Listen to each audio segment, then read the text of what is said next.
dapat? Di ba dapat, ouch! Paano mo naman nasabi ni Mima na dapat, ouch? Kasi guys, nagsalita na po si PBBM. Ano ba yan? Ginagawa ko na namang katawa-tawa ang aking sarili. Sino ba naman guys ang hindi matatawa? Kasi nga, ito guys, nagsalita na po si PBBM. Ukol nga dito kay Agent Maurice. At ngayon nga po guys, sinupalpal na ni PBBM. Tinapos niya na po guys ang laban. Wala na tayong dapat pag-usapan. Tinapos na po ni PBBM. Kaya nga, mission failed ba? Hindi nagtagumpay sila Kadigo nga. No? Ngayon, nasa plan letter J na sila. Kasi yung plan A, hindi natupad. Yung, yung Codita, yung separation of Mindanao, yung pakikipagbati kay PBBM, yung pulboronic video. Basta nasa plan letter H na sila or letter J.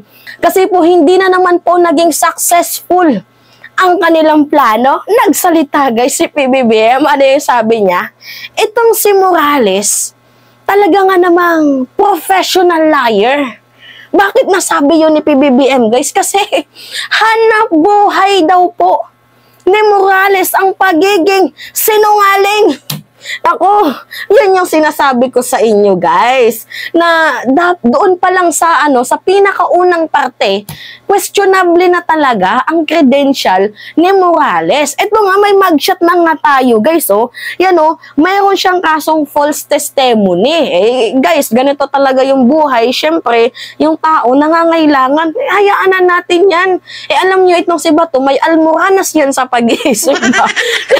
Meron mo, pinatulan niya yung ganitong klase ng tao na na walang kredibilidad. Ang daming kaso. Since year 2000 pa, ang una niyang naging biktima ay si Ping Lacson. Hindi nga natin alam bakit niya to pinatulan. Well, alam naman natin na for the script. Diba, ginagamit nila ang kapangyarihan ng Senado, ang kapangyarihan niya bilang Senador, kapangyarihan ng komiting hinahawakan niya para nga i-demonize itong si PBBM. Talagang ginagawa nila is character assassination. Pero nagpa-apekto ba si President? Hindi guys. Tingnan nyo, pinagtawanan lang nga sila. Pakinggan nyo itong video ni PBBM nung in-interview siya. Good morning po, Mr. President. May comment po ba kayo doon kay Agent Morales na ano po yung masasabi po ninyo? Mahirap namang bigyan ng importansya yan. You know, this fellow is a professional liar. At parang jukebox yan eh. Kung ano yung hulog mo na, basta maghulog ka ng pera, kahit anong kantang gusto mo, kakantay niya. Pero wala, hindi ko walang saysay. Tignan mo na lang ang kanyang record. Tignan mo na lang kanya, may kaso siya na false testimony. O yan, ganyan. Ilang bang marami siyang history na kung sino-sino sinasangkot kung saan. Hindi, parang yun ang hanap buhay yata niya. Kaya professional liar ang tawag ko sa kanya. Thank you, Mr. President. Thank you. Kita nyo? Syempre, kawawa naman si Morales. Baka wala ata siyang wala na ata siyang pangsustento sa kanyang pamilya. Siguro, kailangan niyang pasukin na naman itong ganitong klaseng trabaho. Which is yung kanyang mga pinagsasabi nga is recycled nga, copy-paste mechanism. Diba? Talagang masyado naman atang hindi ginalingan ng ng artista nyo ba to? Itong kinuha ninyo, hindi man lang ginalingan. Diba dapat sana, pag kukuha kayo ng mga sinungaling, dapat talaga yung walang history. Kaso may history, false testimony. May violation pa sa article, violation of Section 91 and 92 of Republic Act 9165. Yung kumbaga, itong kaso na ni Morales na to nung March 3, 2023 is yung mga drug suspects na mga malalaking tao ay iniwan niya sa ere, hindi siya nagsalita. kumbaga parang hinayaan niya na lang na na makalaya kasi hindi siya nag-witness eh. 'Di ba about sa mga malalaking drug syndicates na to, hindi siya nag-witness. So hinayaan niya, bale ang nangyari dito, nakalaya yung mga malalaking drug personalities na yon. Eh baka binayaran niya, kaya nga ito nga yung trabaho ni Morales.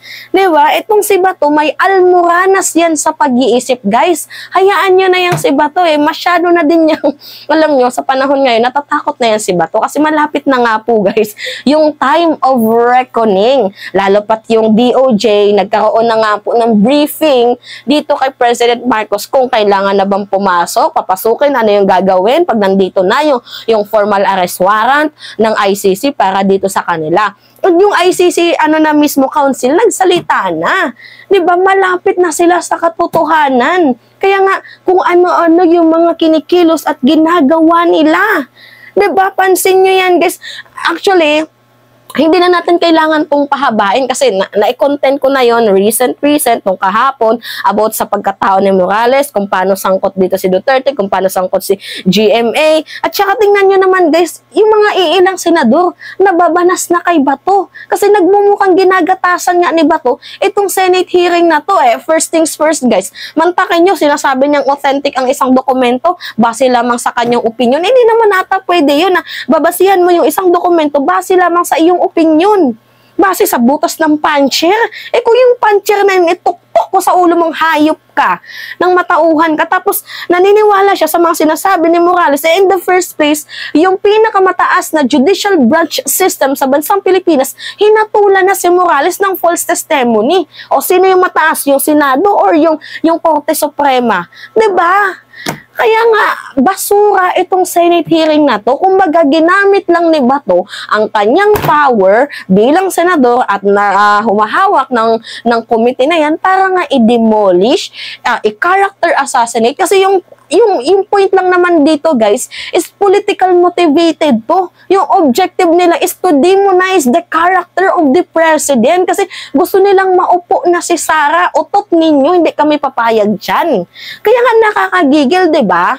So ngayon, itong si PBBM nagsalita na, tinapos na yung laban.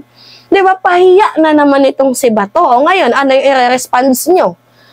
Itutuloy nyo pa ba sa May 13 yung Senate hearing na yan? Kasi nagmumukha ka lang katawa-tawa.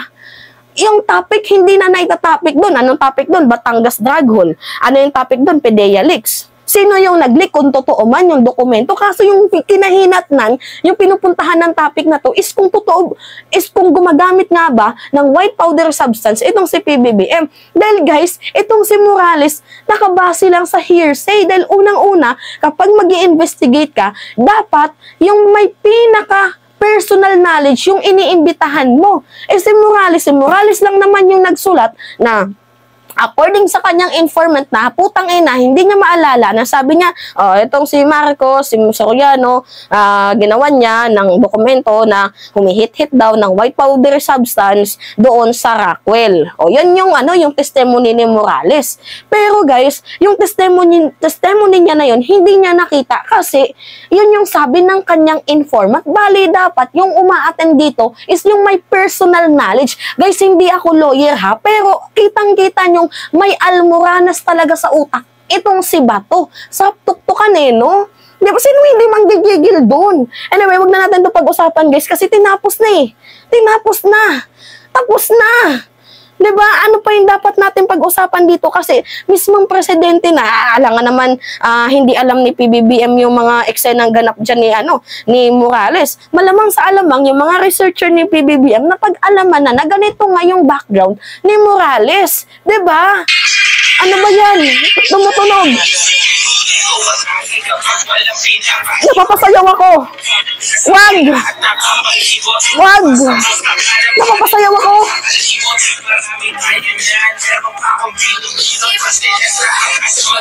Diba?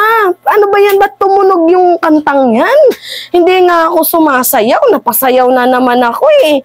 Mga ano talaga to? Sino ba yung nagpatunog ng kantang yan? Ito na naman.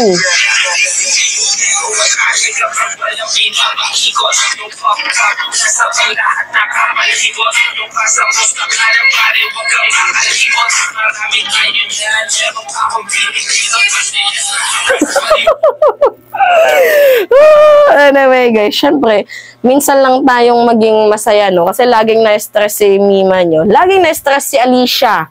So, ngayon, seriously guys, walang credential na maayos or walang naipapakitang magandang mukha si Morales. Kaya wala tayong dapat paniwalaan dyan. At mismo presidente na nagsabi na kung huhulugan mo yan ng pera, lahat ng kantang gusto nyong ipakanta, kakantahin niya. Ngayon, ang alamin natin dito, sino yung naghulog? 'Di ba? Yan yung alamin natin dito. Kung sino yung tinutukoy ng presidente na naghulog para dito kay Morales, para kumanta. 'Di ba? Anyway, yan yung next assignment natin. Anyway, it's me again, si Mima Alicia nyo. At nagbabalik ulit para sa ating panibagong video.